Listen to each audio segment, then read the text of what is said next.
Recently, a baby spider monkey was taken by the DEC and brought into the care of the Primate Sanctuary. We'll tell you all about Boris the spider monkey and how he's doing up next.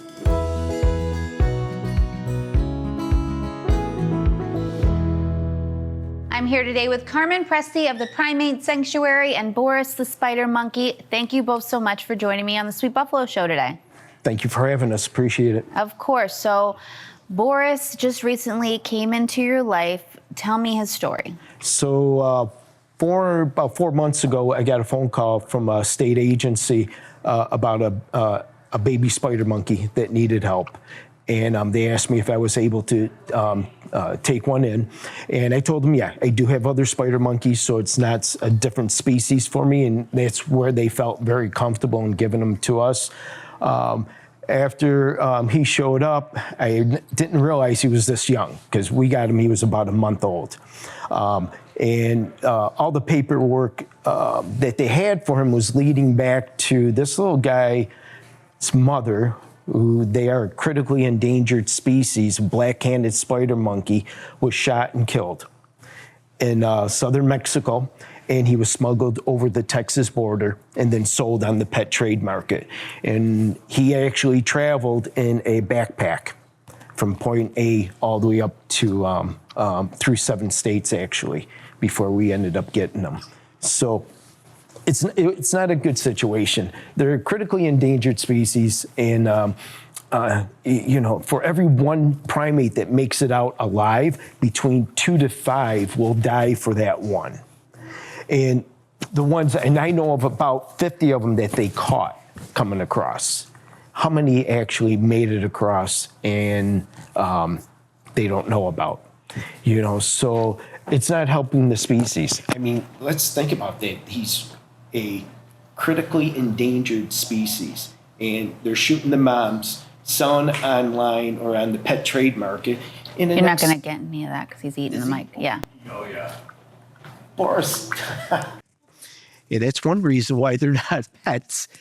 I mean, he's cute and he's very clingy, but these guys are not pets. I mean, when they get older, they're going to be a very powerful, he's powerful right now, but he's going to be a very powerful primate and can be quite dangerous too. But besides that, they're selling them on the pet trade market for one thing only, and that's social media posts. You'll see them on Facebook, YouTube, TikTok. And it's just, you know, people say, oh, I love monkeys, I want one. Well, if you love them, you wouldn't want one, because even if they're born in captivity, they're still taken away from their mom, and they should not be. They should be left with the mother. They'll stay with mom up to 5 years, you know. But this one here, I mean, think about it. Spider monkeys are 40 to 50 feet up in the air, up in the trees, you know, swinging from branch to branch. The mom gets shot. She falls. A lot of times the babies get injured. What, you think they're going to bring them to a vet? No, they're going to leave them on the floor of the forest and let a predator take care of them. But Boris was one of the, you can't even say lucky ones to make it out, you know? So my life has changed. The facility's life has changed. He's going to be a very expensive monkey because their enclosures have to be the same size as a full-grown adult male chimpanzee. So those are quite large. I mean, you could get away with the standard research size cages, but we want to do 2 enclosures indoors and then 1 enclosure outside for these guys. And the reason for 2 indoors is because his rehabilitation, he can't just go in with the adult spider monkeys that we have. He's got to start off small and work his way up. So I have 3 females. You met Emily and Sarah, and those guys love him. And whenever I go into the enclosure, they try to get between me and him, and he's not letting it happen, you know. But slowly but surely, he'll get used to them, and then we'll introduce him into the other spider monkeys, huh, buddy? Well, he seems to really, really love you. But of course, like as you mentioned, you love him too, but you'd rather if he wasn't with you, you'd rather know that he was with his mother in the wild where he's meant to be. Exactly. Not on my shoulders, you know, on mom, holding her, swinging from tree branch to tree branch, getting that that rush, adrenaline rush when she's dropping from a branch and holding on to her with dear life. He has what I call the G.I. Joe death grip. When he grabs my skin, it hurts. I'm thinking I don't have any hair. But he'll hold on for his dear life. And with Mom, he's just really secure. They'll sleep through this, But he's doing quite well. He loves the other animals, which could be a disadvantage because he just reaches for them all. In my 3 capuchins that he's in with, a lot of times, he'll grab them by their ears, their nose, their face, but the girls don't mind. They realize that he's an infant. He grabs someone else like that and he could actually get hurt. Buddy. And monkeys are very human-like. They share emotions that we share. So, we know that dogs have puppies, and then those puppies get adopted. But that's not the case with primates. They want to be with their mother. They deserve to be with their mother, and they're not pets. Correct. They're not pets. They want to be. They have to be kept in that family group. Okay, bottom line. And I always give people an example is that when you take one away from its mother, even in a pet situation or breeding situation, that mother and the baby are both traumatized from it. Okay, it's like someone coming into your house and taking your child away from you. I mean, you're going to die for your child.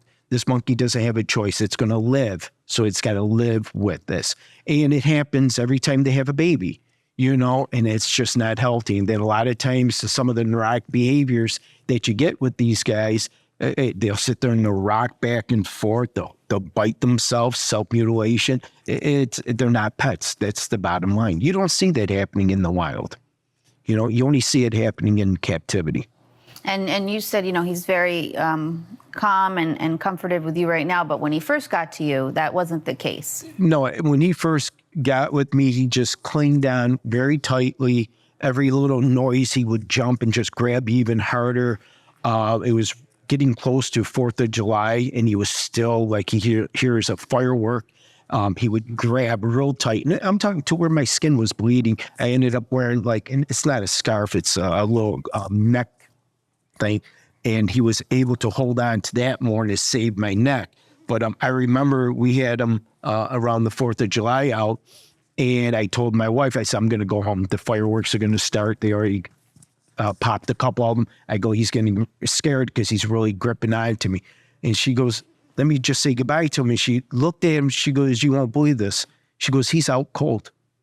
And he was out, and that made me feel really good because what that's telling me is that he felt that comfortable with me that he knew I was going to protect him no matter what. And that's the relationship we have, huh, Boris? And that's why it's so important to support the Primate Sanctuary and the incredible work that you do and your volunteers do. And you have a big project coming up, so donations are crucial for that. Correct. So we're going to be running a GoFundMe for him. We have a target to raise at least $100,000 for him. We're building a new sanctuary out in Wilson. We had to sort of step back from that when we got him because we got to see, exactly what his needs are going to be, and so on. That's why we're going to need 2 enclosures inside and 1 enclosure outside for the guys. The other thing is primates are one of the most expensive habitats to build. I think the only thing that's more expensive is aquariums. So you see like that Niagara Falls Aquarium, their habitats are very expensive. But theirs have to be very roomy, especially for the spider monkeys because they bracate, they hand over hand. And if you notice, I don't know if you notice his hand, he only has, come here, Boris, he only has 4 fingers. He does not have a thumb. What he lost in a thumb through evolution, he made up in the tail. His tail is so powerful, and he could take peanuts out of your mouth with it. It's unbelievable. And just the other day, he was jumping around on the couch, and he whacked me across the head with his tail. And honestly, if he would have hit me in the eyes, it would hurt a lot worse. But very powerful. Even when I go to give him to someone like my wife or one of my volunteers, it's like pulling myself trying to hand it. He just wants to stay with me, but he'll get better. He'll get better with it over time. but he's going to be growing and learning more and doing a lot more. And he's in your home right now. So this is a big project you've taken on. It actually is. He's in my home, and he also goes into the facility with the 3 capuchins. He's going to grow. He'll probably stand almost 3 feet, and his tail will be close to 4 feet long. And when I say power, you have no idea how powerful these guys could actually be, huh, Boris? The other thing we're doing at the same time I'm doing is teaching him how to interact with humans too, because it makes it a lot easier when we have to bring him in for any medical work. If he's good with me, or if he's good with my doctor, both of my vets have met him. And I'm trying to get him to interact. They're putting the stethoscope up to him so he gets used to it. And he's okay with them doing it as long as he's holding on to me. And he does hold on a lot harder. But hopefully as time goes around, we'll be able to do a lot of stuff with him medically instead of darting him with the dart gun and knocking him out to bring him in. Because it could be quite dangerous for them too. Buddy. Boris. Well, thank you so much for everything you're doing for Boris and all the primates in your care. It's really incredible work. And without you, who knows what, Boris's fate could be. So his story, is not a good one. And again, like you said, you'd rather him be out in the wild. But right now, there's no choice in the matter. He needs you, and you're going to be there for him. So thank you for doing that. And I encourage the community to continue to support the Primate Sanctuary and all you're doing. Thank you, Kim. Appreciate it. Thanks for having me here, too. And I'm glad you got to meet him. Me too. And of course, anytime, you're always invited. Thank you. For more episodes of The Sweet Buffalo Show, visit Sweet Buffalo on all our social platforms for sweet stories worth sharing.